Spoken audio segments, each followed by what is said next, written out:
Where the Wild Things Are, Story and Pictures by Maurice Sendak. The night Max wore his wolf suit and made mischief of one kind and another, his mother called him Wild Thing, and Max said, "I'll eat you up." So he was sent to bed without eating anything.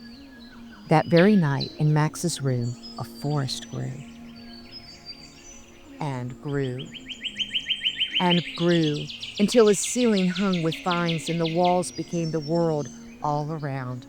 And an ocean tumbled by with a private boat for Max, and he sailed off through night and day, and in and out of weeks, and almost over a year to where the wild things are.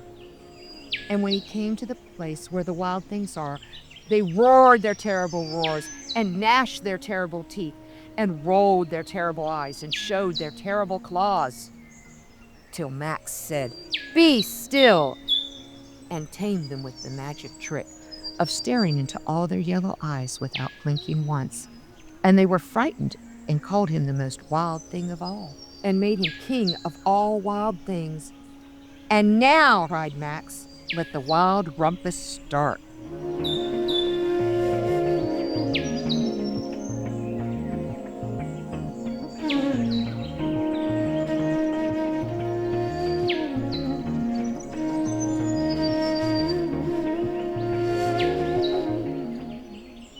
"Now stop," said Max, and sent the wild things off to bed without their supper.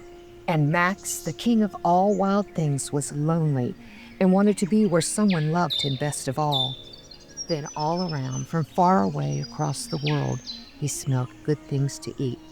So he gave up being the king of where the wild things are. But the wild things cried, "Oh, please don't go. We'll eat you up. We love you so." And Max said, "No." And the wild things roared their terrible roars and gnashed their terrible teeth and rolled their terrible eyes and showed their terrible claws. But Max stepped into his private boat and waved goodbye and sailed back over a year in and out of weeks and through a day and into the night of his very own room, where he found his supper waiting for him. And it was still hot.